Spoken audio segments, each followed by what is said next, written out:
Um conceito psicológico e filosófico que descreve uma perspectiva na qual o indivíduo se vê como o centro do mundo e tem dificuldade em considerar ou entender os pontos de vista e experiência dos outros. De uma maneira direta, é assim que definimos o egocentrismo. Mas por que o ego é um fator tão importante em nossas vidas? Porque ele também, na mesma medida que tem importância, também é prejudicial. Bom, é isso que irei apresentar nesse vídeo. Então, me acompanhe nessa jornada e vamos ver o embaraço do egocentrismo.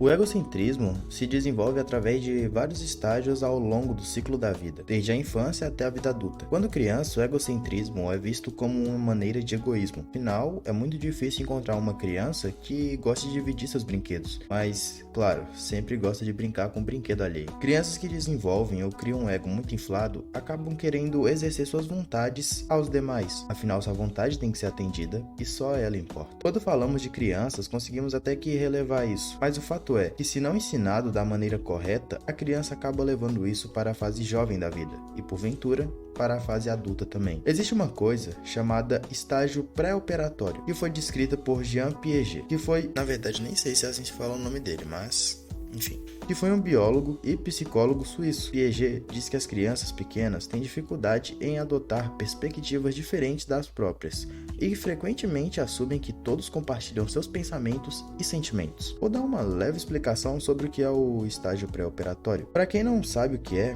o estágio pré-operatório de Jean Piaget é quando a criança não tem noção de conservação, isto é, quando ela não acredita que pode haver diferentes configurações para o mesmo objeto. Ou seja, significa que a criança não tem uma noção de que pessoas podem ter pensamentos ou desejos diferentes da dela. E, sendo assim, a criança acredita que aquilo que ela crê e tem desejo é o que todos querem também. Enfim, seguindo com o vídeo. Quando estão entrando na fase escolar, as crianças começam a entender mais os diferentes tipos de pensamentos e que cada pessoa tem sua forma de pensar e agir. É nessa fase de convívio com outras pessoas, principalmente de suas idades, que as crianças começam a ter discernimento das coisas. Na adolescência, o egocentrismo é uma característica comum e pode se manifestar de várias formas devido às mudanças cognitivas, emocionais e sociais que ocorrem nesse estágio de desenvolvimento. Embora na adolescência seja muito comum de se entender a perspectiva dos outros, muitos ainda relutam em acreditar que seus pensamentos e desejos são algo absoluto, logo levando ao egocentrismo. Na adolescência, por ser a fase de desenvolvimento emocional e de habilidades tanto físicas quanto acadêmicas, os adolescentes que possuem um maior destaque nos quesitos como esportes,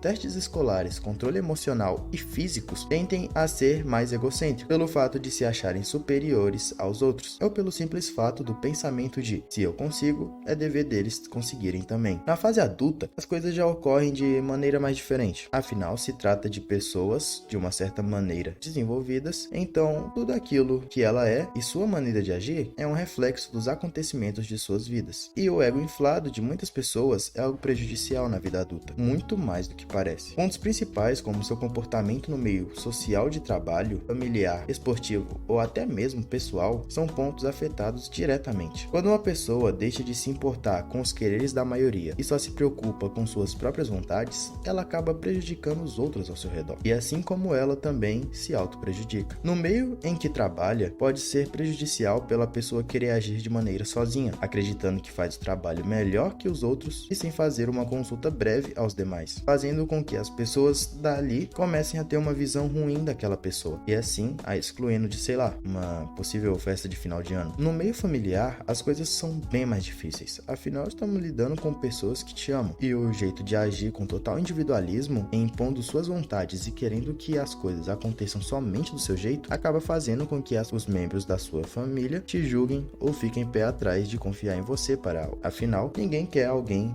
que vai fazer as coisas com o único propósito de se auto-agradar. Obviamente que egocentrismo não se trata somente de agradar a si próprio, mas de querer ser o centro das atenções e pensar que seus pensamentos são os únicos que importam sem querer saber da opinião alheia. Para finalizar tudo isso, nada como uma lição de moral. Você não é o centro do mundo e nada gira em torno de você. Se você morresse, o mundo não mudaria e você seria esquecido nos próximos 10 anos.